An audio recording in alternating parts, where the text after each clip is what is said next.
Jelas, Kurang Ibu. jelas ya? Iya. Kok sampai Dian itu sampai mendengarkan telinganya sampai digini-gini. Ini kan kasihan juga saya. Ya sudah. Nah, ini secara fisik tadi ya, kalau dia sakit ya, ini emosional gimana gitu. Tadi sudah saya jelaskan ya. Terus jenis-jenis pengambilan keputusan ya, jenis-jenis pengambilan keputusan itu ada pengambilan keputusan karena ketidaksanggupan ya. Jadi dia itu membiarkan kejadian berlalu tanpa dia berbuat apa-apa, nggak berdaya gitu loh. Aku sungguh tidak berdaya karena mertuaku galak sekali, karena suamiku galak terlalu tampan untuk ku bantah gitu misalnya. Kalian kalau bicara tentang ketampanan, nomor satu itu ya. Kemudian pengambilan keputusan yang intuitif ya, jadi segera, tidak bisa ditunda-tunda lagi, gitu ya. Kemudian pengambilan keputusan yang terpaksa karena sudah krisis, ya sudah Bu, diambil aja itu, misalnya pasiennya itu sudah sakaratul maut ya, tapi belum meninggal, nafasnya masih ada, nadinya masih ada gitu ya, tapi sangat lemah sehingga sudahlah Bu, diambil aja infusnya sama oksigennya, kasihan malahan semakin itu ada juga yang pengambilan keputusan dia karena terpaksa ya.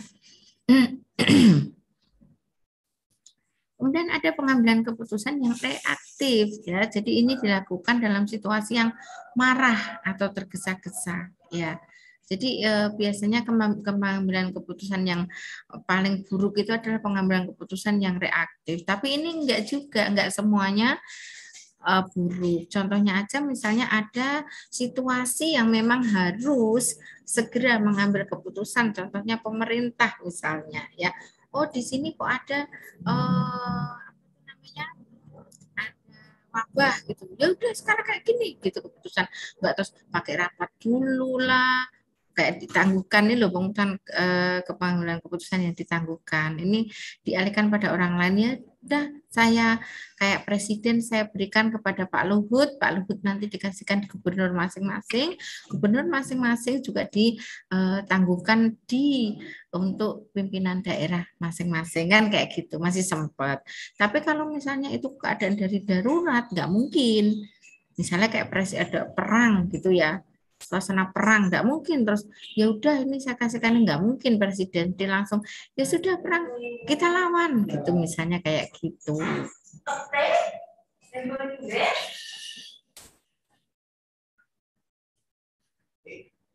itu Budi Timur Situ membuka rahasia.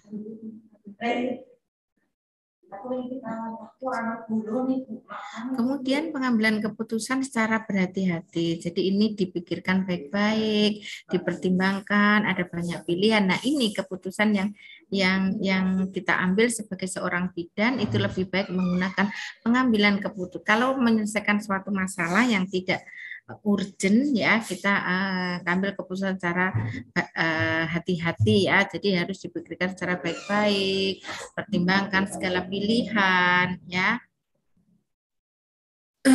Nah, ini upaya pengambilan keputusan di sini ya membantu klien meninjau kemungkinan pilihannya.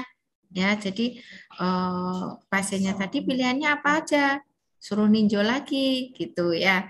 Jadi kita pada saat kita membantu mengambil keputusan, kita pun bawa pena, kita bawa kertas gitu loh. Ya, jadi nggak serta-merta AO gitu nggak jangan bawa laptop terus ngetik di laptop gitu enggak. Tapi kita coret-coret di kertas ya.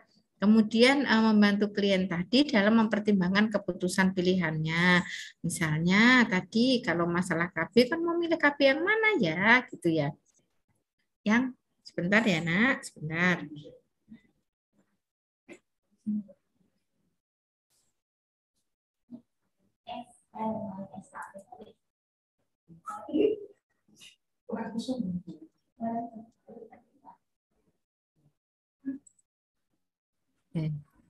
Bu, dari Pak Opor ini. Ano isinya apa? Aduh itu ae. Ini memang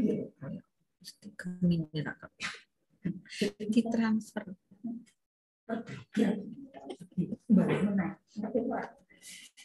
Kui petene Pak Njupuk Perak. Durene Pak Njupuk Perak.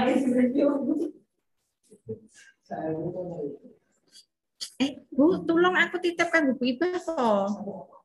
Durian kae siji. Sebentar ya sayang, sebentar. Maaf.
Ya. Sudah sampai di jadi nanti pasiennya tadi kan suruh suruh memilih apa aja gitu ya, suruh memilih apa aja.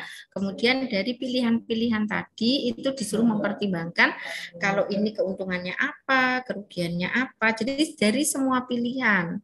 Dari semua pilihan itu ada apa tuh namanya keuntungan dan kerugiannya ya, kemudian tetap aja nanti dia ngambil keputusannya satu. Nah, dari keputusan yang satu tadi kita evaluasi lagi bersama-sama pasiennya ya. Setelah kita evaluasi dan dia ya milih ini, baru kemudian kita menyusun bersama pasien tadi rencana kerja.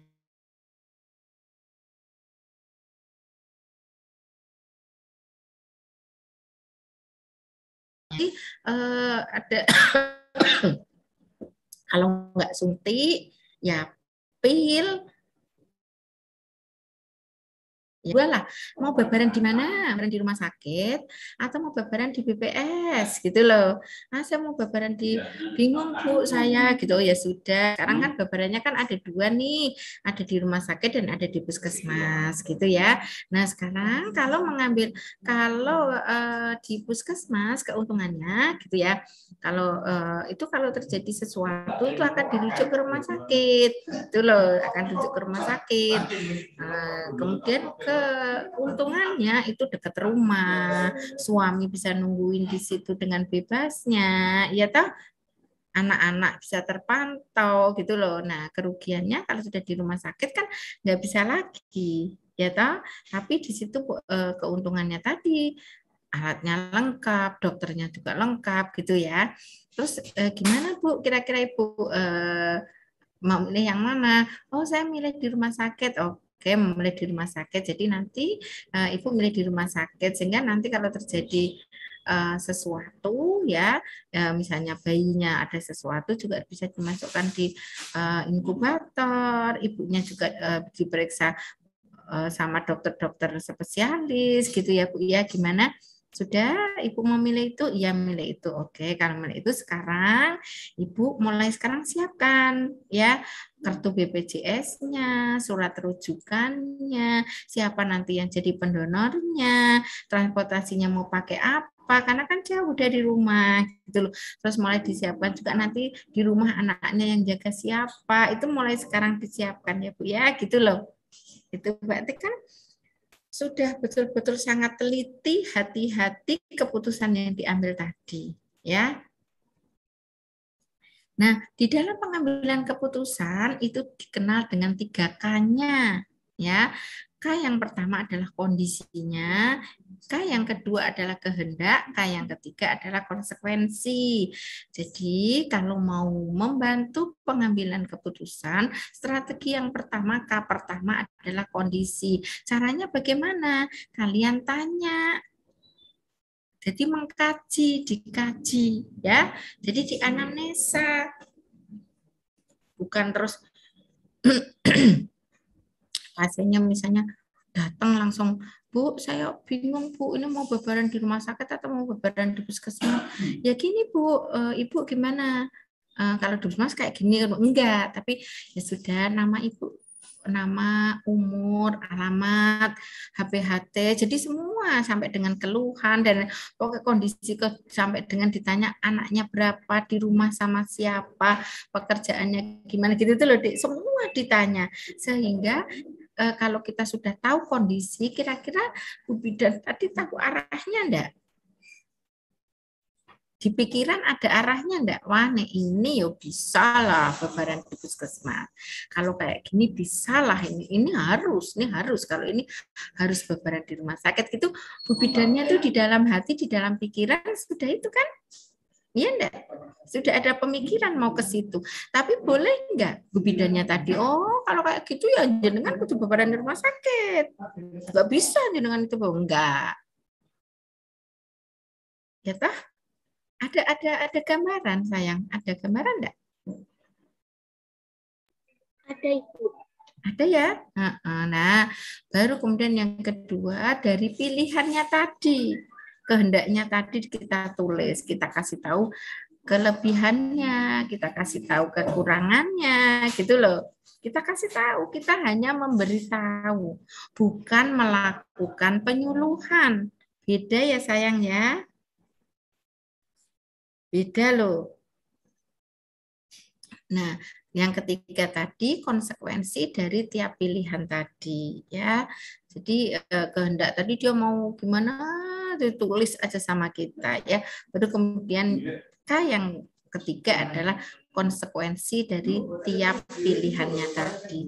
Itu yang pertama yang kita lakukan di dalam membantu pasien dalam pengambilan keputusan. Jadi kalian sekarang sudah punya ilmu baru. Misalnya ada temennya nih yang sukanya galau-galau, ya toh, sukanya galau-galau.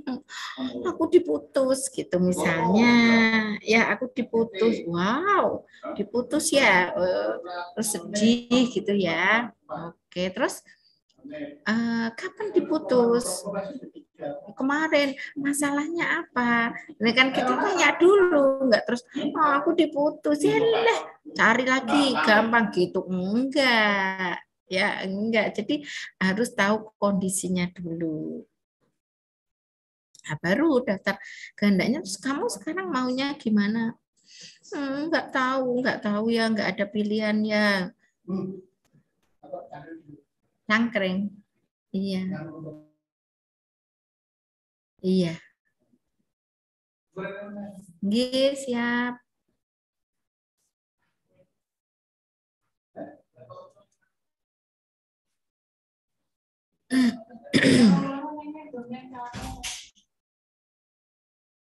Mbak, aku kok pusing, Mbak. Nek, saya harusnya itu gimana gitu loh. Aku koyone jadi kepala laboratorium ora pas, ora iso tegas.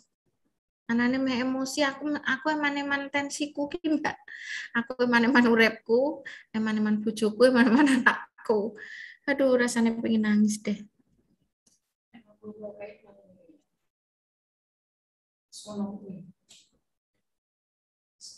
Jadi ini pengambilan keputusan tuh kayak gitu. Misalnya, oh saya pinginnya karir dulu lah. Oke, karir dulu. Padahal di benak Bu Bidan atau di benak temanmu tadi atau di benak kita pada saat temanmu itu curhat, di sini sudah ada keputusan sebetulnya. Iya enggak? Di otak kita tuh sudah ada keputusan sebetulnya. Sudah, sekarang enggak usah mikir itu dulu. Sekarang yang dipikirin adalah karir dulu, sekolah dulu, gitu kan? Itu kayaknya enggak ada deh di nomor. Nomor 0 pun dia ada, enggak ada di nomor. Jadi artinya itu tidak ada di dalam pikiran kita. Gitu kan? Enggak ada di kamus atau istilahnya enggak saya deh itu bukan saya deh gitu loh di benak kita ya. Itu mengenai pacaran ya, mengenai pacaran. Nah, caranya gimana? Oh iya pacaran itu enak kok ya, misalnya menjalin mencari lagi gitu misalnya, mencari lagi ada keuntungannya. Kita nggak tahu, mungkin iyalah seneng ya nanti diantar-antar lagi, ada tempat curhat gitu ya misalnya, ada tempat untuk mencurahkan kasih sayang. Emang gak ada ibunya, Keles? Kan ada ibu mencurahkan kasih sayang sama adik. Bisa kan? Peluk-peluk adik, peluk-peluk kakak, peluk-peluk ibu. Bisa kan? Katanya mencurahkan kasih sayang. Itu aja sudah itu ya. Misalnya kayak gitu. Kerugiannya. Kita kangen itu sangat menyiksa hati, ya enggak? Menurut kalian kangen itu indah enggak? Menyiksa kan? Tersiksa, mau tidur kebayang, mau makan kebayang, ya toh? Kebayang, terus kemana-mana kebayang nggak enak. Kayak kata suami saya itu katanya kayak hantu katanya. Kayaknya bunda tuh kayak hantu, kemana-mana ngikutin, kayaknya diikutin bunda, kayaknya diikutin saya gitu loh. Jadi kemana-mana diikutin kan nggak selingkuh akhirnya kan, karena diikutin gitu loh. Wah, romantis kan suamiku kan. Nah, ini sama. Jadi kalau habis ketemu justru rindunya hilang apa tambah rindu? Tambah rindu. Tambah rindu. Tambah rindu katanya mau ketemu mau melepas rindu, bohong itu. Bohong. Bohong enggak? Karena semakin ketemu kita mau pisah, nggak bisa, kangen lagi terus katanya tadi mau melepas rindu jadi bohong itu. Nah itu misalnya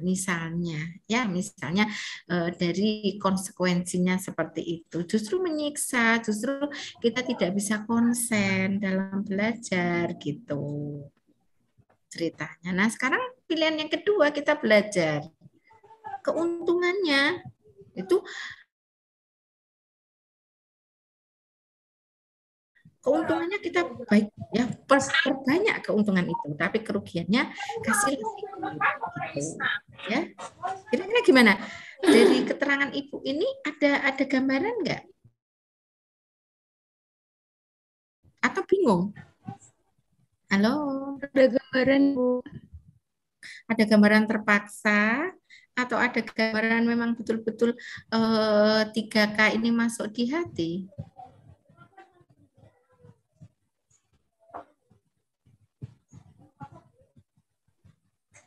Misalnya gini loh, kalian nanti, oh berarti kalau saya nanti menghadapi teman atau menghadapi klien atau menghadapi konseli, dia itu bingung tentang pengambilan keputusan, berarti saya memang harus mengkaji dulu keadaan dia bagaimana, yang ada di dia itu apa, gitu loh. masalahnya di mana, itu biar ketemu dulu. Baru kemudian setelah kita ketemu, ceritanya diagnosanya tuh ada di kita, di tangan kita, di pikiran kita. Berarti keputusan yang tepat untuk dia sebetulnya ini sesuai dengan kondisi. Tetapi karena kita nggak boleh kita memberikan suatu solusi, nggak boleh. Tapi kita tanya lagi, terus maunya apa? Yang dikehendaki itu apa? Apa aja? Bingung Bu, saya tuh antara mau melahirkan di puskesmas atau di rumah sakit ya Bu. Pengennya sih di puskesmas ya Bu ya, tapi deket sama rumah. Dia bilang gitu kan, deket sama rumah.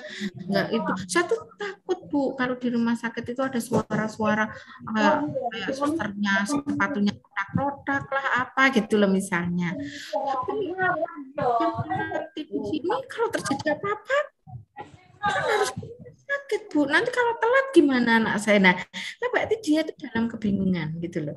Ceritanya kayak gitu. Ada gambaran nanti kamu menjadi dewa penyelamat,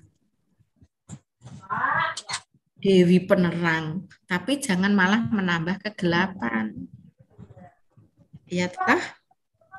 Nah, akhirnya di situ padahal ilmunya hanya di 3K ini. Ilmunya hanya di 3K ini.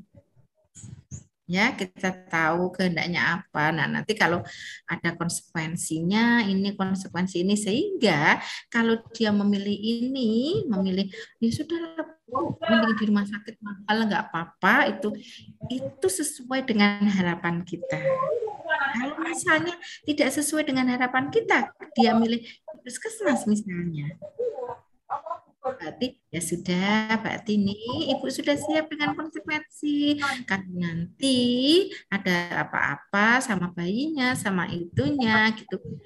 Ibu sudah siap nanti dirujuk ke rumah sakit, si suami harus siap juga cari transportasi, berarti harus juga sudah siap dengan bayar 2 tempat. Kan?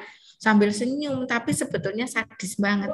Nah, berarti 2 tempat ya Bu. Iya tadi kan sudah itu konsekuensi dari masing-masing. Waduh, saya belum itu Bu. Saya tak mikir dulu ya Bu. Iya, saya tak mikir dulu, tak bukan sama iya, lebih baik bicarakan dulu dengan suami gitu loh. Jadi nggak serta-merta keputusan itu diambil hari ini juga. Gitu. Oke, bicarakan dulu ya sama suami. Jadi yang sudah kita bicarakan, konsekuensinya apa kalau di rumah sakit, konsekuensinya apa kalau misalnya di puskesmas, bilang gitu. Oke, Bu, nanti kita janjian lagi ya. Kita ketemu. Kita ketemuan lagi. Gitu ya, Bu ya. Nah, nyaman kan? Sambil ngomong, sambil kita pegang badan si ibu tadi, tangan si ibu tadi, punggung si ibu tadi, pundak si ibu tadi, ya toh?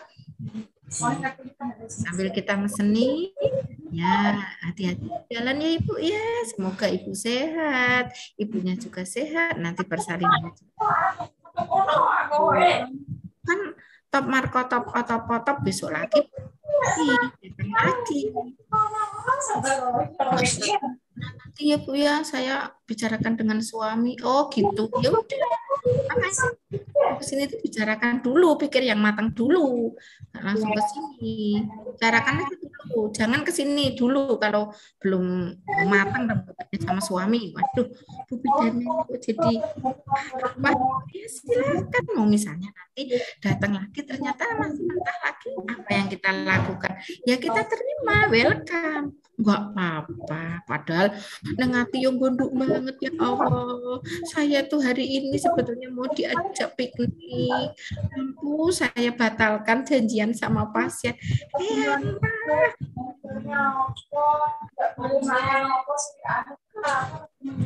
Pokoknya di benak kita ya saya ya, supaya kita itu nggak berundel, supaya ikhlas bahwa apa yang kita lakukan adalah dicatat malaikat dan itu menjadi suatu amalan. Karena dia datang ke tempat kita beberapa kali juga malaikat itu mencatat amalan kita. Ya, itu supaya ikhlas.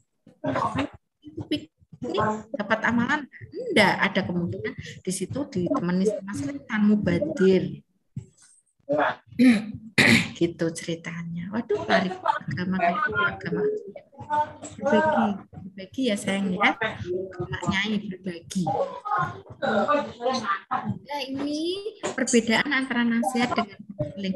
Boleh nggak kita menasehati? Nggak boleh.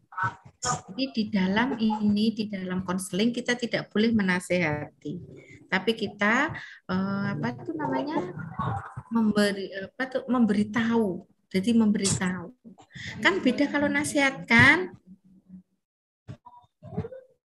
Kalau nasihati kan Mbok Yoho itu misalnya ya dengan itu sudah usianya 10 tahun, usianya sudah 40, anaknya juga sudah 10.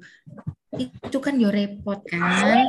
Coba dengan aja entah anak mana yang sudah dimandiin, entah mana anaknya yang sudah disuapin, aja dengan bingung toh.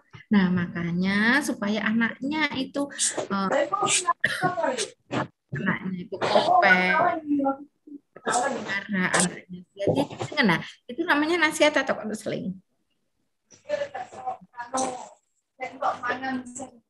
Itu nasihat apa konseling?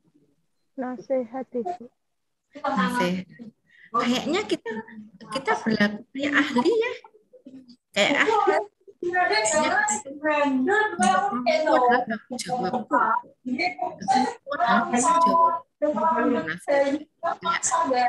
Kalau orang itu kalau lagi emosi bilangnya ini yang bocor siapa ya? Bocor.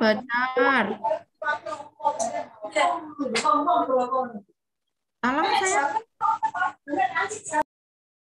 Siapa ya? Sudah ya.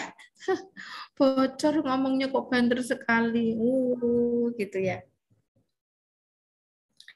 Jadi kalau konseling ya pengambilan keputusannya itu tanggung jawab dan hak kliennya. Tapi kalau nasihat itu kayaknya tanggung jawab saya gitu loh kalau nasihat itu. Ya. Jadi kita cuma memberikan konseling ya. Jadi semua keputusan itu ada di tangan pasien sepenuhnya. Giling-giling lo ya. Itu keluar. Biasanya saya gitu. Ya. Kayaknya ini saat sulit dilakukan besok deh. Ya, saya kira itu dari upaya pengambilan keputusan ya. Nanti ada lagi itu ya pengambilan strategi pengambilan keputusan yang dilema ada ya. Jadi ini ada lagi juga sama enggak ya?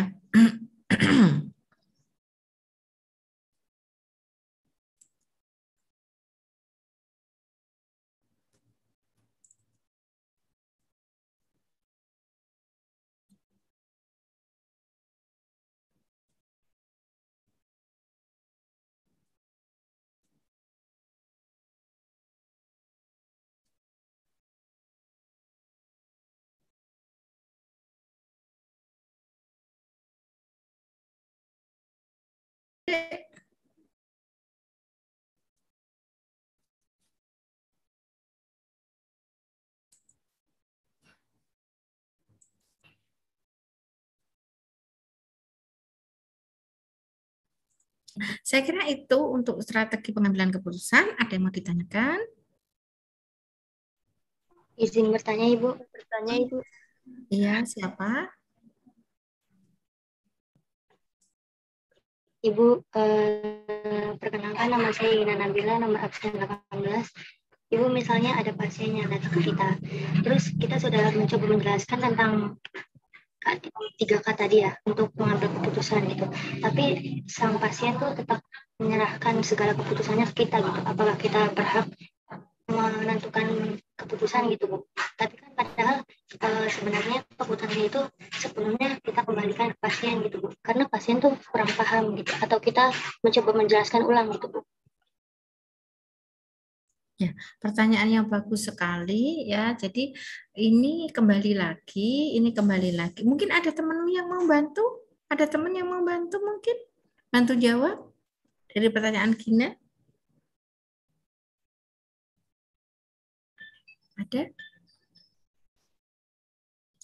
Izin saya jelaskan langsung aja ya, untuk menyingkat waktu ya. Gimana sayang? Iya Bu. Iya, ya sudah. Yang lainnya pada diem, halo. Halo, halo. Kalau saya bilang halo, teriakkan hai ya. Halo. Hai. Hai. Hai. Hai, hai. Halo. Halo, halo, halo. Iya, sudah itu semua ya. Ceria semua hari ini kita. Yang penting apa kabar hari ini? Hari ini saya sangat bahagia. Alhamdulillah. Ya toh? Hari ini saya sangat bahagia. Alhamdulillah ya. supaya nggak ngantuk karena suara saya lirih-lirihkan supaya tidak mengganggu yang depannya ya. Pertanyaannya sungguh bagus sekali ya. Kita kembali ke teori yang di atas tadi ya, bahwa pengambilan keputusan itu ada berbagai jenis. Ya toh, ada yang tergesa-gesa, ada yang amarah, ada yang penuh hati-hati. Nah, banyak juga faktor yang mempengaruhi itu yang mengambil keputusan. Misalnya, secara fisikly dia lagi sakit, secara emosional dia marah. Nah, kita kembali ke situ lagi, Cinta. Kita lihat dia.